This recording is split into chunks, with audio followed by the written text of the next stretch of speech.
Aduna Miyam Martin Happy Karena parti sudah teman-teman parti sendiri.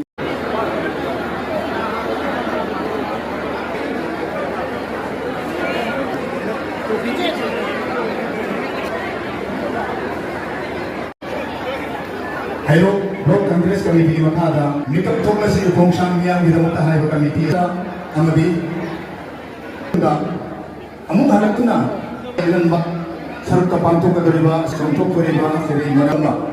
Tambagi thoram sida pudungapu kamtri mangna. Isa-isa kita koi ngasi ki thoram sa huna basem sajage kudung sani ga hundrai thoina ngasi ki thoram sida saruk yaviri. Atu polingani dagi lingbir pa Miyam Singhi Lingbira ki tungan khungira akiba asigidamata base ukandasi lawjenge kan welcome address pi jagudong sabudong lenge Madhop Singh koi hoja ikai bunda kepada M O Kendro Singapura ko pene wajana uzasi ko sabatti ba member Singh ko pagi thoram masita Mazao Kendro, Loina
tinggi ko mayam sini masing itu yang ini na koi refreshment yang mana atau kita matam sangat ni itu na refreshment committee na atau matam dah refreshment yang mana sekian sahaja.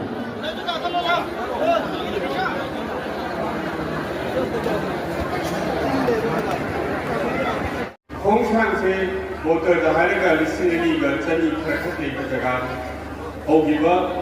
among election that we have considered the same motor Chamriga Marfuga Mapan and Chamasi. The Kusidi Haidaruba Honorable Electana parties in the city of New Gayam, New Okirakre, Aigalama, Elizabeth Imu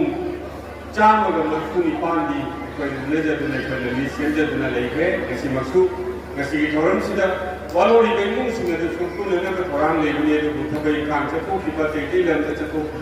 lebih na, apa yang orang bani, semuanya yang mesti tiba hajar tiba, sehingga kita dah hari kita dah na, kami mungkin mencari, bahkan mana pun kuncin bah, apa tim sih pun ni lepas na, mangga lagi tu kau kudung tiba kaya ini part kita mungkin ada, iran dan bani kita mungkin ada, Himalaya part mana kita mungkin ada. Aku hero ke itu ni itu perjalanan kiri masuk, amat tu ini lebih tu na. Jadi baku kena bah, mesti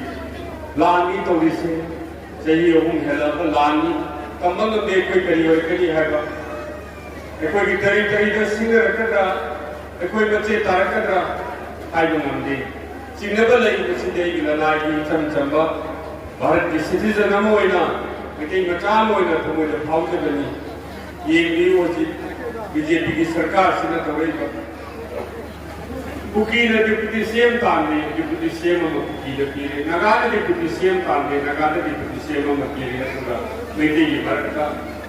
CM में चलिए बच्चे ही सी February की तांगरी दा यार ले रहा हूँ तुम दा तो बड़ी ना को मैंने कोई मुनाफी शेंडी का रहा है मतलब बंद मखा ताबे एक्सपांशन सु कोई सुनी करा निकले लिखूं तो सुबह की मंगा ले ना कर आसान तो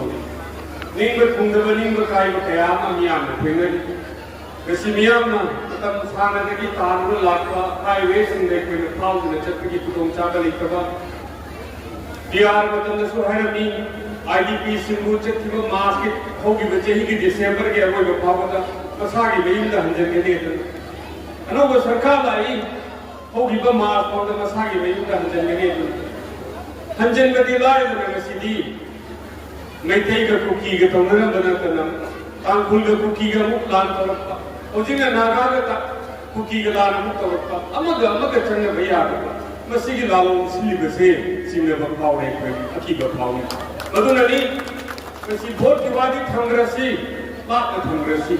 ꯑꯩꯈꯣꯏ ꯑꯃꯠꯇ ꯑꯣꯏꯅ ꯂꯦꯞꯃꯤꯟꯅꯗꯨꯅ ꯑꯩꯈꯣꯏ ꯄꯨꯟꯃꯤꯟꯅꯔꯒ ꯊꯣꯛꯂꯛꯀꯗꯕ ꯑꯩꯈꯣꯏꯒꯤ ꯃꯥꯡꯗ ꯂꯥꯛꯀꯗꯕ ꯑꯩꯈꯣꯏꯅ ꯎꯕ ꯉꯝꯗꯕ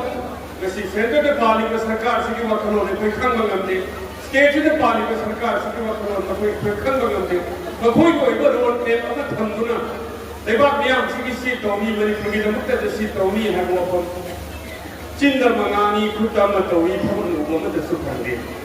ꯃꯈꯛ ꯀꯛꯄ ꯃꯤꯗꯨ ꯀꯛꯑꯒ ꯇꯥꯕꯗ ꯑꯆꯨꯝ ꯑꯔꯥꯟꯗꯤ ꯑꯩꯈꯣꯏ ꯁꯕꯖꯦꯛ ꯇꯨ ꯀꯔꯦꯛꯁꯟ ꯂꯩꯔꯤꯕ ꯅꯨꯄꯤꯁꯤꯡꯗꯨꯗ ꯏꯟꯁꯥꯡ ꯑꯃ ꯊꯣꯡꯉꯒ ꯄꯤꯖꯕꯗ ꯃꯍꯧꯁꯥ ꯆꯥꯗꯕ ꯏꯟꯁꯥꯡ ꯆꯥꯏ ꯍꯥꯏꯗꯨꯅ ꯃꯁꯤ ꯃꯁꯥꯁꯤꯡꯗꯣ ꯂꯩꯅꯥ ꯂꯥꯛꯇꯨꯅ ꯃꯁꯤ ꯇ꯭ꯔꯣꯃꯥꯒꯤ ꯁꯦꯟꯇꯔꯗꯁꯨ ꯍꯣꯁꯄꯤꯇꯥꯜꯗ ꯄꯨꯟꯅ ꯂꯥꯏꯀꯠꯅꯔꯤ ꯑꯀꯤꯕ ꯐꯥꯎꯏ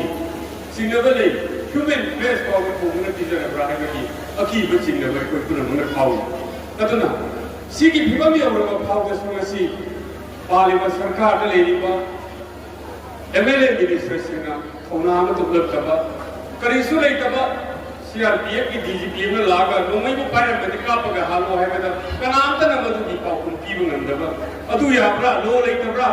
ꯂꯩꯕꯥꯛꯁꯤꯡꯕꯨ ꯇꯧꯅꯤꯡꯕꯗ ꯇꯧꯕ ꯌꯥꯕ꯭ꯔꯥ ꯃꯈꯣꯏꯅ ꯅꯨꯡꯁꯤꯗꯕ ꯃꯤ ꯑꯃ ꯅꯣꯡꯃꯩꯕꯨ ꯄꯥꯏꯍꯜꯂꯒ ꯀꯥꯞꯄꯒ ꯍꯥꯜꯂꯒꯁꯨ ꯃꯁꯤ ꯀꯔꯤꯝꯇ ꯇꯧꯔꯣꯏꯗ꯭ꯔꯤꯕ꯭ꯔꯥ ꯍꯥꯏꯕꯒꯤ ꯑꯀꯤꯕ ꯂꯩꯕ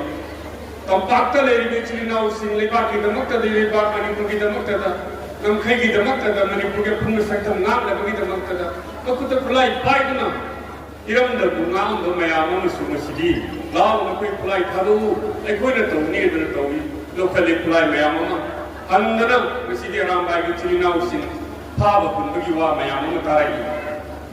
ꯁꯔꯀꯥꯔꯁꯤꯅꯗꯤ ꯍꯥꯏꯔꯤ ꯃꯗꯨ ꯃꯈꯥ ꯇꯥꯅ ꯇꯧꯔꯔꯣꯏ ꯍꯥꯏꯕꯗ सिगुम्बा अदुगे चिंगी जगादना सिगुम्बा थबक अमत लेतबा नोंगै पिखलौ फ्लाइ पिखलौ हैसु कनातन मदुगी सरकार की रेस्पॉन्स लेतबा अदुना मणिपुर खुंदाबिने मसिगी मरक्ता मैतै जाति खोइ की पुचेल चाव मयाम की खुदोम चाव लौरगा गसिदी तौनिंगबदा तौबा खोइना खोइद करि दरकने हाबो नमदबा कयाम hui अदुना याना गसि सुलबो इफम सिसु काय जबनी तसेना नमदे अदुबो ꯑꯩꯈꯣꯏꯒꯤ ꯂꯩꯕꯤꯔꯤꯕ ꯃꯅꯤꯄꯨꯔꯒꯤ ꯑꯄꯨꯟꯕ ꯁꯤꯠ ꯍꯨꯝꯐꯨꯁꯤꯒꯤ ꯃꯅꯨꯡꯗ ꯑꯅꯤ ꯑꯃꯗꯤ ꯚꯦꯀꯦꯟ ꯂꯩ ꯂꯦꯝꯍꯧꯔꯤꯕ MLAꯁꯤꯡ ꯑꯇꯣꯞꯄ ꯀꯦꯟꯗ꯭ꯔꯗ ꯑꯃꯠꯇ ꯇꯧꯗꯦ ꯉꯁꯤ ꯍꯩꯔꯣꯛ ꯀꯦꯟꯗ꯭ꯔꯗ ꯇꯧꯔꯤꯕꯁꯦ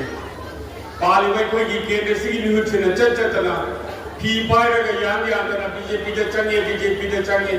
ꯉꯔꯥꯡ ꯅꯍꯥꯟ ꯇꯥꯡ 10ꯗ ꯁꯂꯨꯡꯐꯝꯗ ꯃꯤꯐꯝ ꯑꯃ ꯄꯥꯡꯊꯣꯛꯄꯗꯁꯨ ꯑꯩꯈꯣꯏ ꯎꯖꯔꯦ ꯇꯤꯚꯤꯗ ꯃꯤꯗꯤꯌꯥꯗ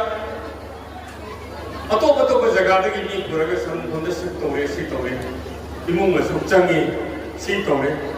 नथाई चनपी जोयमतीना हाइबीबदुनी MLA सिंगदी करी मोय करी वोट खुंगम दरकार लेगे लेबाकी दमक्तदा एखोगी केंद्रगी दमक्तदा फब थबक तौबीबा मतमदा हाइनबा लेतना गसिदी मसाल वोट पी दौदु ले मतमदा करी चिंगबा लेबगी नो सुक याम जगह जगहदा लंबी थोंग सेमगी मौता